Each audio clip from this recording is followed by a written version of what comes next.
بسم اللہ الرحمن الرحیم من تشبہ بقوم فہو منہم، جس نے کسی قوم کی مشابہت اختیار کی تو وہ انہی میں سے ہے۔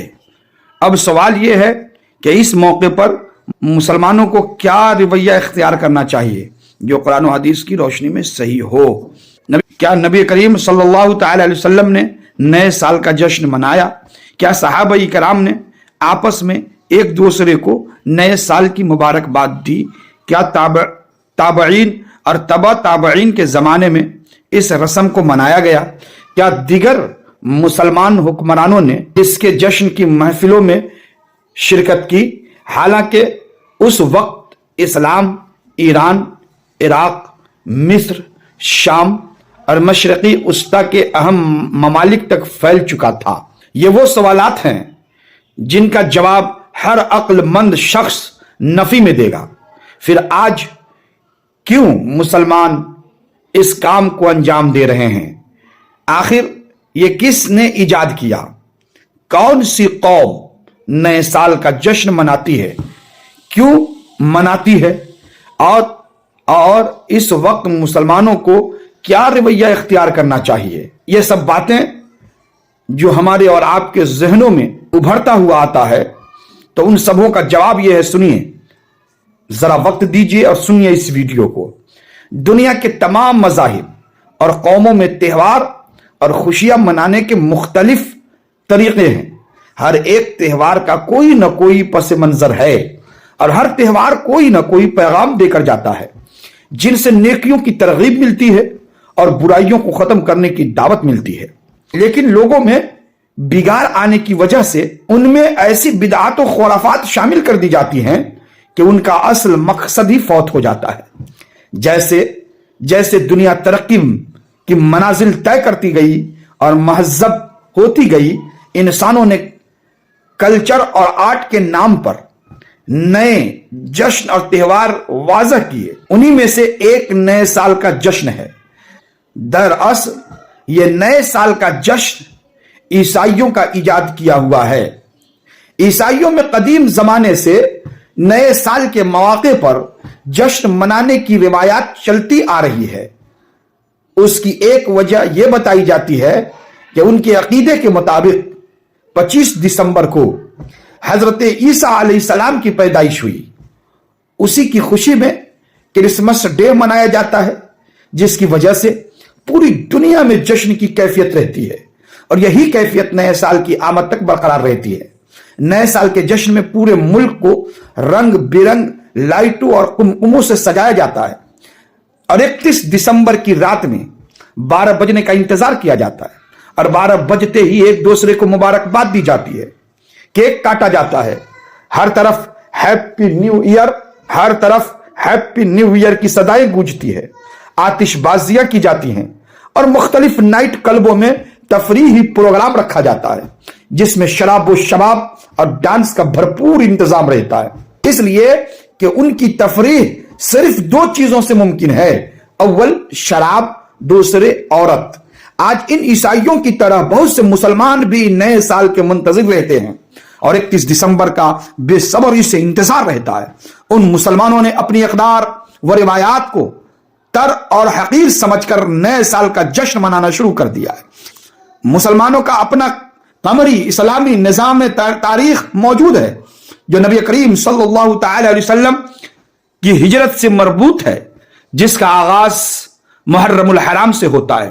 یہی اسلامی کیلنڈر ہے، لیکن افسوس تو یہ ہے کہ ہم میں سے اکثر لوگ اس کا علم بھی نہیں ہو پاتا۔ آج مسلمان نئے سال کی آمد پر جشن مناتا ہے، کیا اس کو یہ معلوم نہیں ہے کہ اس نئے سال کی آمد پر اس کی زندگی کا 1 برس کم ہو گیا ہے؟ زندگی اللہ تعالیٰ کی طرف سے عطا کردہ ایک بیش قیمت نعمت ہے، اور آج نعمت کے زائل یا کم ہونے پر جشن نہیں منایا جاتا، بلکہ افسوس کیا جاتا ہے۔ گزرا ہوا سال تلخ تجربات، حسین یادیں، خوشگوار واقعات اور غم و علم کے حادثات چھوڑ کر رخصت ہو جاتا ہے، اور انسان کو زندگی کی بے ثباتی اور ناپائیداری کا پیغام دے کر الوداع کہتا ہے۔ سال ختم ہوتا ہے تو حیات مستعار کی بہاریں بھی ختم ہو جاتی ہیں اور انسان اپنی مقررہ مدت زشت کی تکمیل کی طرف رواں دواں ہوتا رہتا ہے۔ حدیث پاک سنیے، حضرت عبداللہ ابن مسعود فرماتے ہیں کہ میں کسی چیز پر اتنا نادم اور شرمندہ نہیں ہوا جتنا کہ ایسے دن کے گزرنے پر جس کا سورج غروب ہو گیا، جس میں میرا ایک دن کم ہو گیا اور اس میں میرے عمل میں اضافہ نہ ہو سکا۔ حضرت محترم کی بزرگ حضرت حسن بصری رحمت اللہ تعالی علیہ فرماتے ہیں کہ اے ابن آدم، تو ایام ہی کا مجموعہ ہے، جب ایک دن گزر گیا تو یوں سمجھ تیرا ایک حصہ بھی گزر گیا۔ یہ عمر اور زندگی جو ہم کو عطا ہوئی ہے وہ صرف آخرت کی ابدی زندگی کی تیاری کی خاطر عطا ہوئی ہے کہ ہم اس کے ذریعے آنے والی زندگی کو بہتر بنا سکے اور اپنے اعمال کو اچھا بنا سکے۔ حضرت علی رضی اللہ تعالی عنہ فرماتے ہیں کہ یہ ایام تمہاری عمروں کے صحیفے ہیں، اچھے اعمال سے ان کو دوام بخشو۔ نبی کریم صلی اللہ تعالی علیہ وسلم کا ارشاد ہے، آدمی کے اسلام کی خوبی یہ ہے کہ وہ فضول چیزوں سے بچے۔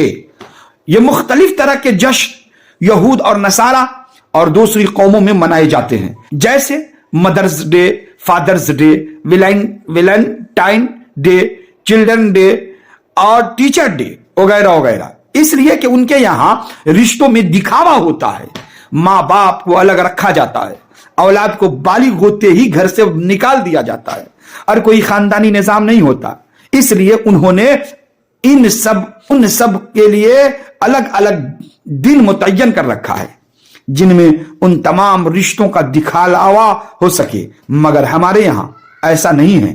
اس اسلام نے سب کے حقوق مقرر کر دیے ہیں اور پورا ایک خاندانی نظام موجود ہے، اس لیے نہ ہمیں ان دکھلاؤں کی ضرورت ہے اور نہ مختلف طرح ڈے منانے کی، بلکہ مسلمانوں کو اس سے بچنے کی سخت ضرورت ہے تاکہ دوسری قوموں کی مشابہت سے بچا جا سکے۔ اس لیے کہ ہمارے آقا و مولا حضور تاجدار مدینہ صلی اللہ تعالی علیہ وسلم نے فرمایا کہ غیروں کی اتباع اور مشابہت اختیار کرنے سے بچنے کا حکم دیا ہے، اور ارشاد نبوی صلی اللہ تعالی علیہ وسلم ہے، من تشبہ بقوم فہو منہم، جس نے کسی قوم کی مشابہت اختیار کی تو وہ انہی میں سے ہے۔ اب سوال یہ ہے کہ اس موقع پر مسلمانوں کو کیا رویہ اختیار کرنا چاہیے جو قرآن اور حدیث کی روشنی میں صحیح ہو۔ سن لیجئے چند جملے۔ نئے سال سے متعلق کسی عمل کو تلاش کرنے کی کوشش تو قرون اولیٰ کا کوئی اور عمل تو مل نہ سکا۔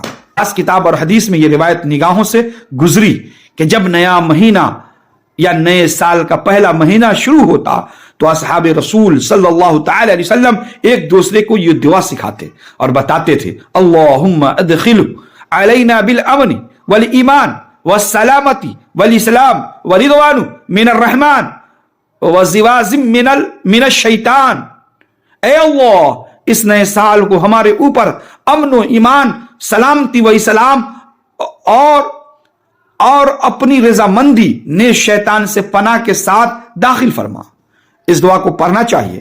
نیز اس وقت مسلمانوں کو دو کام خصوصاً کرنی چاہیے، یا دوسرے الفاظ میں کہہ لیجئے کہ نیا سال ہمیں خاص طور پر دو باتوں کی طرف متوجہ کرتا ہے۔